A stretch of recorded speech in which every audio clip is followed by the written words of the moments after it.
नमस्कार, खबरों की खबर में आपका स्वागत है। बिहार में सियासी घमासान तेज हो गया है और ये घमासान जो चल रहा है उसमें नीतीश कुमार की परेशानी बढ़ गई है। नीतीश कुमार की नींद उड़ी हुई है और ये नींद क्यों उड़ी हुई है? क्योंकि भारतीय जनता पार्टी ने कुछ ऐसी योजनाएं बनाई है जिसके कारण वहाँ के सियासत में कुछ नए समीकरण बनने की संभावनाएं बढ़ने लगी है। और इस बीच आरजेडी के एक बड़े नेता ने जो बयान दिया है उसके बाद जनता दल यूनाइटेड के बीच खलबली मची हुई है। जनता दल यूनाइटेड के नेता इस बात पर सोचने लगे हैं कि आखिरकार शिवानंद तिवारी ने जो भविष्यवाणी की है, जो बातें कही है, उसमें कितना दम है। अब इन चीज़ों पर चर्चा होने लगी है और भारतीय जनता पार्टी की जो योजना है वो नीतीश कुमार के लिए परेशानी का कारण बना हुआ है और ये परेशानी नीतीश कुमार के लिए सही संकेत नहीं दे रहा है। आखिरकार राजद के एक बड़े नेता जो पहले नीतीश कुमार के भी अच्छे सहयोगी रहे हैं, उन्होंने ऐसी बातें क्यों कह दी जिससे कि नीतीश कुमार परेशान हो गए? उन्होंने क्यों कह दी कि भारतीय जनता पार्टी एक नए विकल्प की तलाश कर रही है और जो वहाँ पर बिहार में जो लीडरशिप है दोनों के गठबंधन का, यानी नीतीश कुमार जो पिछले 15 सालों से बिहार के मुख्यमंत्री के पद पर हैं, उनसे अब भारतीय जनता पार्टी के शीर्ष नेतृत्व भी ऊब गए हैं। उनके पास भी अब एक विकल्प की ज़रूरत है क्योंकि नीतीश कुमार अब बहुत पुराने चेहरे हो गए। अब बिहार में जो समीकरण बदल रहा है उसमें नीतीश कुमार जो 15 सालों से एक ही ढर्रे पे सरकार चला रहे हैं, उनसे लोग भी ऊब चुके हैं और भारतीय जनता पार्टी इस बात को जानती है। शिवानंद तिवारी का यह बयान आया नहीं कि जनता दल यूनाइटेड के अंदर घमासान मच गया। जनता दल यूनाइटेड के नेता बाहर आके शिवानंद तिवारी को बिल्कुल घेरने लगे। उन्होंने राष्ट्रीय जनता दल, यहाँ तक कि महागठबंधन के बारे में चर्चा करने शुरू कर दी और बोलना शुरू कर दिया कि आप अपनी देखें, महागठबंधन में जो स्थिति है उसकी तरफ देखें ताकि इलेक्शन के टाइम में आपको कुछ फ़ायदा मिल सके।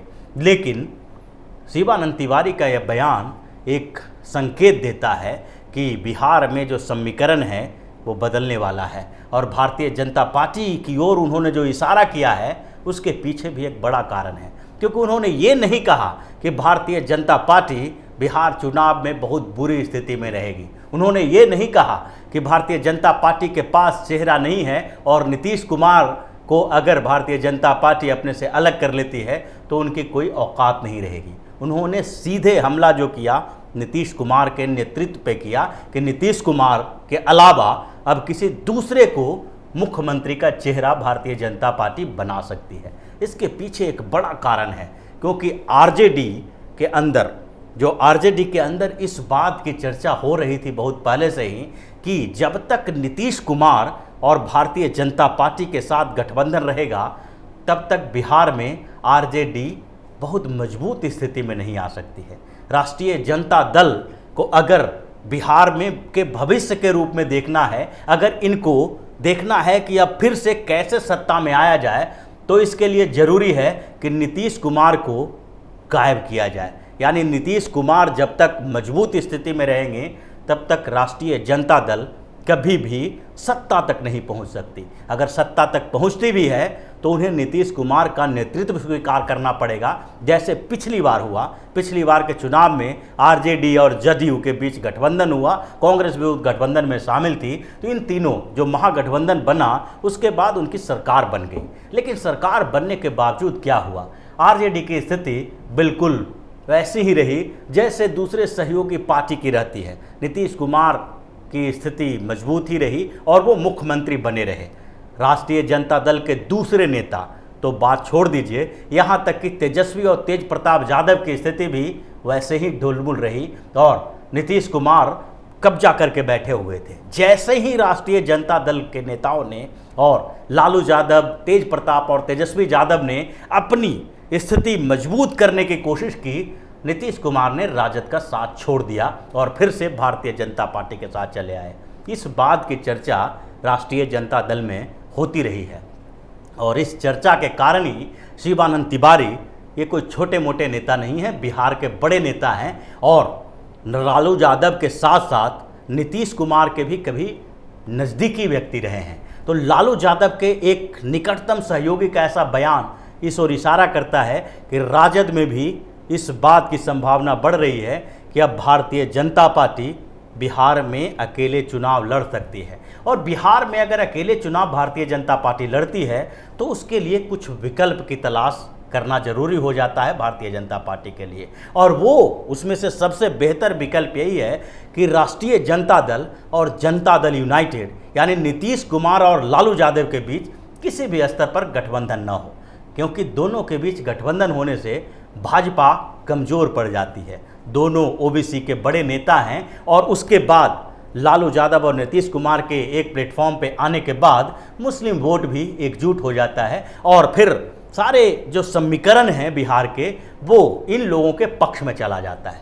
तो भारतीय जनता पार्टी को इस बात की उम्मीद है कि अगर दोनों पार्टी अलग अलग चुनाव लड़े तो हम सरकार बना सकते हैं और इसकी संभावना बहुत अधिक है और इसे संभावना पर विचार किया जा रहा है। भारतीय जनता पार्टी ने अपने स्तर पर बिहार चुनाव में एक अच्छी भूमिका के लिए एक पृष्ठभूमि तैयार कर ली है और इसके लिए अभी से योजना बनाना शुरू भी हो चुका है। अभी भारतीय जनता पार्टी ने 243 के 243 विधानसभा जो सीट है उसके ऊपर प्रतिनिधि नियुक्त कर दिया है, उसका प्रभारी नियुक्त कर दिया है और उसके नीचे मंडल समिति, उसके नीचे बूथ स्तर की समिति, ये पूरा संगठन जो बनाया गया है उसमें कहा गया है कि बूथ स्तर तक की जो समिति होगी उसके बूथ प्रेसिडेंट तक की नियुक्ति 30 मई तक कर दो। यानी कि ये कड़ा निर्देश है ताकि अगले महीने यानी जून से विधानसभा चुनाव की पुरजोर तैयारी की जा सके और 31 मई को विधानसभा की तैयारी की घोषणा प्रधानमंत्री नरेंद्र मोदी के मन की बात के बाद होगी। और ये जो पूरी योजना है उसमें इस बात के लिए चर्चा की जा रही है कि 1 महीना के भीतर सारे विधानसभा के जो प्रभारी हैं उनको ये बताना है कि किस विधानसभा क्षेत्र में उनकी स्थिति कैसी है। यानी कि जो जीतने वाले जो विधानसभा हैं वहां पर भारतीय जनता पार्टी अपनी दावेदारी पेश करेगी। तो फिर नीतीश कुमार ने भी आनन फानन में 243 विधानसभा क्षेत्रों में अपना प्रभारी नियुक्त कर दिया और नीतीश कुमार भी इस बात की संभावना खोज रहे हैं कि किन क्षेत्रों में वो जीत सकते हैं, जीत की संभावनाएं ज़्यादा है, उन्हीं क्षेत्रों पर वो भी दावेदारी करेंगे। और भारतीय जनता पार्टी और जदयू का वोट बैंक एक दूसरे से टकराता है, तो जिन क्षेत्रों में भारतीय जनता पार्टी के उम्मीदवार खड़े होंगे उसमें इस बात के लिए भारतीय जनता पार्टी भी तैयार है कि कहाँ किन क्षेत्रों में हमें जीतना चाहिए। ये चीज़ें पिछले विधानसभा चुनाव में भी देखने को मिला था, क्योंकि जब आरजेडी और जदयू के बीच गठबंधन हुआ, कांग्रेस भी उस गठबंधन में शामिल थी, तो उस समय भी आरजेडी को ज़्यादा सीटें मिली। यानी आरजेडी को ज़्यादा सीटें मिलने का मतलब यही था कि आरजेडी को जो सीटें मिली उसमें जिताऊ सीटें ज़्यादा थी और इस बात का पछतावा नीतीश कुमार को रहा है।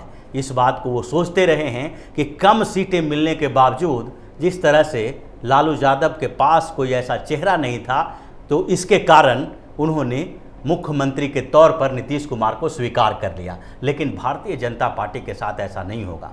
भारतीय जनता पार्टी को अगर नीतीश कुमार के जदयू से ज़्यादा सीटें मिल जाती है तो उसके बाद भारतीय जनता पार्टी के नेता इस बात को स्वीकार नहीं करेंगे कि नीतीश कुमार मुख्यमंत्री बने, क्योंकि पूरे नॉर्थ इंडिया में अगर देखा जाए तो बिहार ही ऐसा स्टेट है जहां पर अभी भी भारतीय जनता पार्टी छोटे भाई की भूमिका में है।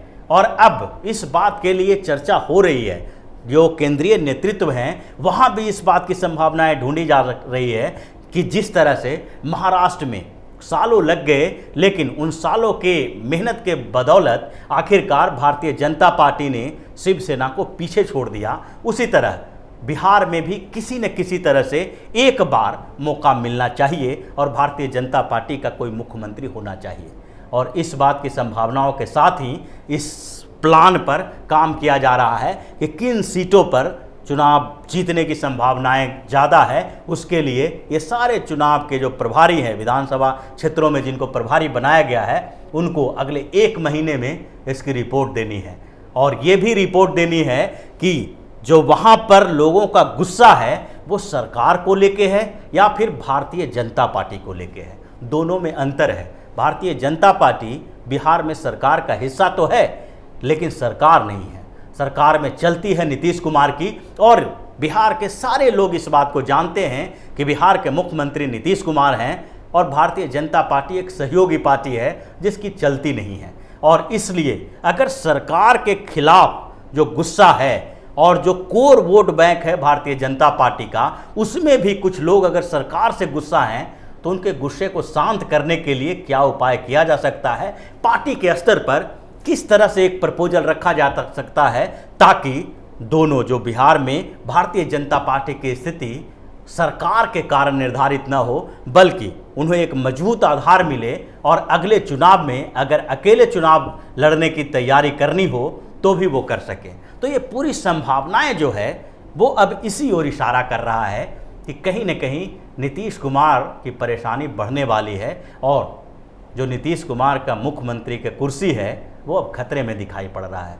और इसी छटपटाहट में नीतीश कुमार के जो नज़दीक के लोग हैं वो शिवानंद तिवारी को आलोचना कर रहे हैं, उनकी भद्दी भद्दी बातें उनके खिलाफ कर रहे हैं। शिवानंद तिवारी ने एक संकेत दिया है, ये संकेत है आरजेडी का, जो आरजेडी की पॉलिसी को उसने बताया है। वो नीतीश कुमार के बारे में बात नहीं कर रहे हैं, बल्कि वो नीतीश कुमार को आधार बना के ये बता रहे हैं कि नीतीश कुमार उबाऊ हो चुके हैं, और उसके बारे में, उस उबाऊपन के बारे में भारतीय जनता पार्टी भी जानती है। और इसका मतलब ये है कि आरजेडी भी इस बात की जानकारी आरजेडी को भी है कि भारतीय जनता पार्टी के अंदर क्या चल रहा है, और भारतीय जनता पार्टी किन संभावनाओं पे जो काम कर रही है, और वो संभावनाएं कहीं न कहीं राजद के रास्ते से गुजरती है। तो ये सारा सियासी खेल बिहार में चल रहा है, और उसका परिणाम अक्टूबर नवंबर तक देखने को मिल सकता है, जब बिहार में चुनाव की घोषणा होगी। और संभावित तरीके से लगता है कि नवंबर के आसपास बिहार में जब चुनाव होने होगा, तो उस समय ये सारा सियासी खेल जो अभी खेला जा रहा है उसका परिणाम सामने आएगा कि किस तरह से किस पार्टी को किसका समर्थन मिलेगा और कौन से नए सियासी समीकरण बिहार में बनेंगे। तो इसी तरह की खबरों के साथ फिर से हाजिर होंगे, तब तक के लिए बने रहिए हमारे साथ और देते रहिए हमें सहयोग, ताकि इसी तरह की खबर हम आपके लिए लाते रहें। धन्यवाद।